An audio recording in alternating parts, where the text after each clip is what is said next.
20 লাখ অৰুণোদয় মহিলাৰ স্থানত আৰু 6 লাখ মহিলা 1200 টকালৈকে আমি বৃদ্ধি কৰিম।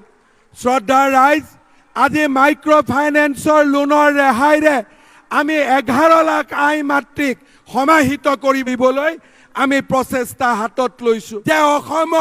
20 লাখ অৰুণোদয় মহিলাৰ স্থানত আৰু 6 লাখ মহিলা 1200 টকালৈকে আমি বৃদ্ধি কৰিম। শ্ৰদ্ধাৰ ৰাইজ, আজি মাইক্ৰ' ফাইনেন্সৰ লোনৰ ৰেহাইৰে আমি 11 লাখ আই মাতৃক সমাহিত কৰিবলৈ আমি প্ৰচেষ্টা হাতত লৈছোঁ। 20 লাখ অৰুণোদয় মহিলাৰ স্থানত আৰু 6 লাখ মহিলা 1200 টকালৈকে আমি বৃদ্ধি কৰিম। শ্ৰদ্ধাৰ ৰাইজ, আজি মাইক্ৰ' ফাইনেন্সৰ লোনৰ ৰেহাইৰে আমি 11 লাখ আই মাতৃক সমাহিত কৰিবলৈ আমি প্ৰচেষ্টা হাতত লৈছোঁ।